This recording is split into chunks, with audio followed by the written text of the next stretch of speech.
Hey everyone, welcome to my channel Hina's creation. कैसे हो सभी? उम्मीद करती हूँ सब खैरियत से होंगे। ये मेरी YouTube पर फर्स्ट नोवेल है। वो मेरी छोटी सी दुल्हन, based on child marriage. Suleman Ahmed के दो ही बेटे थे, आलम अहमद और हमजा अहमद। हमजा अहमद बड़े थे जबकि आलम छोटे थे। आलम के हवेली से जाने के बाद सुलेमान साहब ने हमजा की शादी नुसरत से कर दी, जो सुलेमान के भाई अजीज अहमद बेटी थी। अजीज जी शुरू से शहर में रहे थे तो उनका छोटा सा परिवार भी वहीं रहा था। नुसरत एक अच्छी पढ़ी लिखी लड़की थी, इसलिए सुलेमान साहब उसका निकाह आलम से करना चाहते थे, क्योंकि वो उनके जोड़ की थी। जबकि हमजा ज्यादा पढ़े लिखे नहीं थे, उन्हें गांव के खेतों की देखरेख में ज्यादा दिलचस्पी थी। आलम ज्यादा समझदार और सूझबूझ वाले थे, जबकि हमजा जरा जरा बात पर बिगड़ने वाले इंसान थे। उन्हें गुस्सा जरा जल्दी आ जाया करता था। नुसरत जो आलम को पसंद करती थी, उन्हें जब मालूम हुआ कि आलम निकाह वाले दिन हवेली से भाग गए हैं तो अपनी इज्जत के खातिर और घर वालों की आन के लिए हमजा से शादी की रजामंदी दे दी। वो कर भी क्या सकती थी भला, उस वक्त में यही हुआ करता था। और उस वक्त के बाद 2 दिन बाद जब आलम असमा बेगम को हवेली लाए थे तो उनके दिल में ये मंजर देख के एक टीस सी उठी थी, लेकिन वो दिल काट कर रह गई कि अब कुछ नहीं हो सकता था। उनको बुरा लगा था और बेहद बुरा लगा था। बचपन से उनका मन सिर्फ आलम के लिए रागिब हुआ था, और होता भी क्यों ना। घर वालों ने बचपन में ही उनका रिश्ता तय जो कर दिया था, और ऐन निकाह वाले दिन उनसे पूछे बगैर उनकी शादी हमजा से कर दी गई थी। वो किसी और से निकाह कर चुके थे तो इसमें उनका क्या कसूर था आखिर। नुसरत और हमजा के 3 बच्चे थे, जिसमें सबसे छोटी लड़की थी सना, जो राब्ता की उम्र की ही थी। उससे बड़ा कामिल, जो 17 साल का था, और फिर सबसे बड़ा बेटा 20 साल का, नाम वली। असमा आलम राब्ता को लेकर अंदर आए तो हवेली के मेहमान घर में सब जमा हो गए थे। असमा को अभी तक तो सब नॉर्मल ही लग रहा था, सब उससे तरीके से बात कर रहे थे। नुसरत भी फिलहाल अच्छे से बात कर रही थी, जो कि आलम को थोड़ा अजीब लगा, लेकिन फिर उसने ये भी सोचा कि अब पुरानी बातों को काफी वक्त हो चुका है तो वो सब भूल चुकी होगी। अब्बा जानी, वैसे आपने हमें यूं अचानक, मेरा मतलब है आपने हमें माफ कर दिया। असमा अब असल बात पर आई थी। सुलेमान साहब अब आलम को देखने लगे। आलम ने अपनी नजरें झुका ली। ये मंजर असमा से छुपा नहीं रह सका, वो समझ चुकी थी कुछ बात तो है जो अभी उसे मालूम नहीं है। हमने एक बड़ा फैसला किया है और गलतियां हो जाने से रिश्ते तोड़े नहीं जा सकते। अलबत्ता उन गलतियों को सही किया जाए ताकि रिश्ते बरकरार रहे। सुलेमान साहब ने एक गहरी बात बोली थी, लेकिन असमा उसका मतलब समझ न सकी। अब्बा जानी, क्या आप चाहते हैं हम अलैदा? बेगम, ये क्या कह रही है आप? आलम ने तैश में आकर उन्हें चुप करवाते हुए बोला, तो वो फिर बोली, तो गलती सुधारने का क्या मतलब समझूं मैं आलम? असमा बेगम अब बहस पर उतर आई थी। बस बहू, हम ये नहीं कह रहे जो तुम समझ रही हो, हम बस इतना कहना चाहते हैं कि। सुलेमान साहब कहते कहते ही रुके थे। कि क्या अब्बा जानी? असमा का दिल बेचैन हुआ था। हम वली और राब्ता का निकाह करने वाले हैं, जिससे आगे हमारे सबके ताल्लुकात सही हो सके। हमें अपनी जिंदगी का अब कुछ पता नहीं है, इसीलिए अपनी आखिरी जिंदगी में हम सही करना चाहते हैं। सुलेमान साहब ने राय नहीं ली थी बल्कि फैसला सुनाया था। ये सुनकर आलम साहब की नजरें नीची हुई थी, वहीं असमा बेगम आंखें बड़ी किए शौहर की जानिब देख रही थी। उन्हें मालूम हो चुका था कि आलम साहब को ये बात पता थी, लेकिन उन्होंने उन्हें बताया नहीं। राब्ता अभी हवेली को पूरी तरह देख रही थी। वो अभी सना और कामिल के साथ थी। वो दोनों उससे घुल मिल गए थे। वो वहां की खूबसूरती को देखने में बेहद मशरूफ सी आगे बढ़ रही थी जब उसकी टक्कर किसी लंबे शख्स से हुई। उसने सर उठाकर देखा, वो लंबा चौड़ा वजूद, और वो बस उसके कंधे तक ही आती थी, या कहे तो उससे भी थोड़ी छोटी थी। वो अपनी नीली आंखें उस पर जमा चुकी थी। वो बेहद ही कुछ अच्छा सा लग रहा था। गोरा चित रंग उस पर, उसके बिखरे काले बाल, लंबा कद। ओह हेलो, क्या देख रही हो? पहले कोई हैंडसम लड़का नहीं देखा? अब हटो सामने से, उसने उसे घूरते हुए जवाब दिया, तो राब्ता तुरंत हटी थी। वो निकल गया और वो बस उसे जाता सा देखती रही। उसके चेहरे में एक धीमी सी मुस्कान थी। ये है हमारे वली भाई, गुस्से में थोड़ा अब्बू जैसे हैं, कामिल ने बताया। तो राब्ता हूं करके रह गई, जबकि सना अब उसका हाथ पकड़कर उसे आगे की जानिब ले गई। Dot dot dot dot dot dot dot. रात के खाने के बाद सब अपने कमरे में थे। असमा बेगम और आलम को रूम दे दिया गया था, जबकि राब्ता को एक अलग कमरा दिया गया था। हवेली काफी बड़ी थी और यहाँ काफी नौकर चाकर भी थे। मैं ये नहीं होने दूंगी आलम, वो अभी बच्ची है। कम अज कम उसकी उम्र देखिए आप, वो सिर्फ 14 सालाना है। असमा अब फट पड़ी थी। आलम उनके पास बैठते हुए बोले, अंडस्को, हम जानते हैं बेगम, लेकिन वली घर का ही बच्चा है और अब हम भी तो यही है न, वो हमारी नजरों के सामने ही रहेगी और फिर इससे हम सब के रिश्ते सही हो जाएंगे और हमें अब्बा जानी पर यकीन है वो कोई गलत फैसला नहीं करेंगे। हाँ, बिल्कुल वैसे ही जैसे पहले उन्होंने एक बहुत सही फैसला किया था आपके हक में, कि आप जिसको पसंद न करते हो उसी से निकाह करवाने चले थे।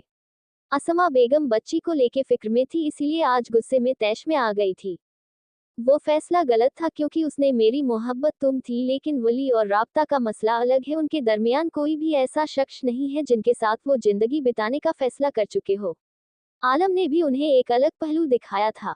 जबकि उन दोनों की बातें बाहर खड़ी राब्ता ने सुनी तो उसकी आंखें फैल चुकी थी। वो अपने मुंह पर हाथ रखते ही पीछे होती चली गई। वो अभी उल्टा बढ़ ही रही थी कि उसकी पीठ किसी चौड़े से सीने से टकरा गई। वो तुरंत पलटी तो पीछे वली खड़ा था। वो कुछ बोलती कि वली ने उसके मुंह पर हाथ रख उसे एकदम ही खामोश कर दिया और उसका हाथ थामता रहदारी में आगे बढ़ गया। वो अपनी नीली आंखें उठाकर उसके चेहरे के नाखुशों को ताके जा रही थी, जबकि वली का हाथ उसके मुंह पर था और नजरें राहदरी में इधर उधर जानिब देख रही थी कि किसी ने उसे देखा तो नहीं।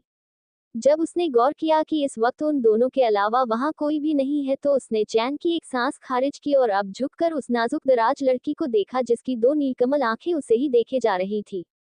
तुम्हें कोई काम वाम नहीं है क्या मुझे ताड़ने के अलावा? वली ने कहा तो वो अपनी आंखें बड़ी करके उसे घूरते हुए अपने मुंह पर इशारा करने लगी, जैसे कह रही हो कि मेरा मुंह क्यों बंद किया है तुमने। वली को अब अपनी हरकत का एहसास हुआ तो उसने तुरंत उसके मुंह से अपना हाथ हटाया और राब्ता को देखते हुए बोला, अंडस्को, खबरदार किसी को अगर ये बोला कि मैं उधर सिगरेट पी रहा था, समझी तुम? उसकी आवाज में थोड़ा कड़कपन था, जिससे राब्ता थोड़ा सिहर उठी। राब्ता का ध्यान अब उसके दूसरे हाथ पर गया था जिसमें एक सिगरेट सुलग रही थी। अब उसे समझ आया था कि वो उसका मुंह बंद करके यहाँ क्यों लाया था। शायद उसे डर था कि वो उसकी शिकायत लगाने जा रही है।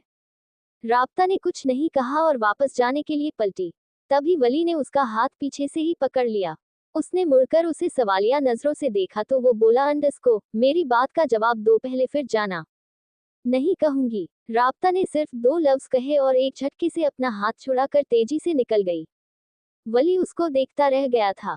उसने वापस से सिगरेट अपने मुंह से लगाए और कश लेते हुए इधर उधर देखने लगा कि कहीं वो किसी की नजरों में तो नहीं है। राब्ता अपने कमरे में आ गई थी। उसकी आंखों में आंसू ही आंसू थे। वो अभी पढ़ना चाहती थी।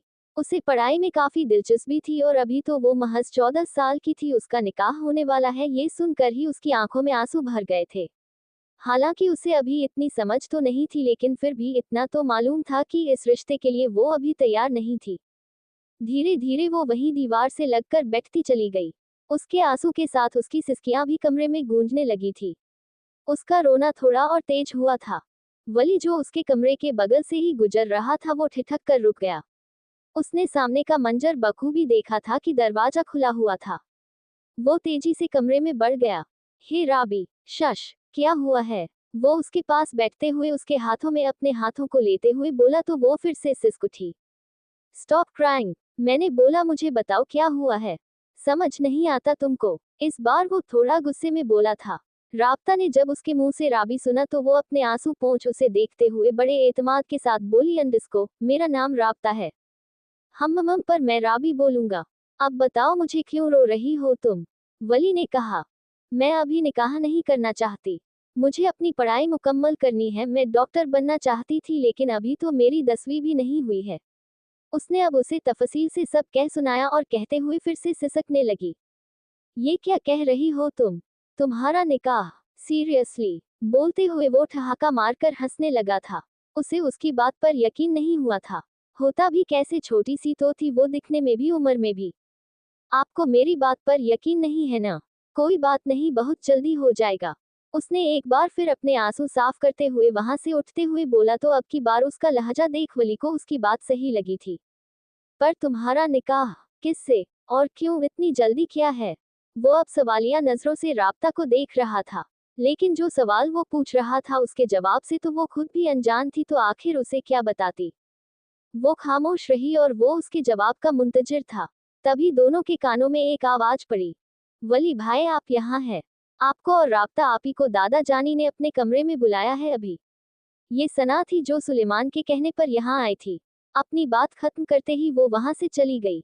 राब्ता ने उसे चलने का इशारा किया तो वो सोच में पड़ गया।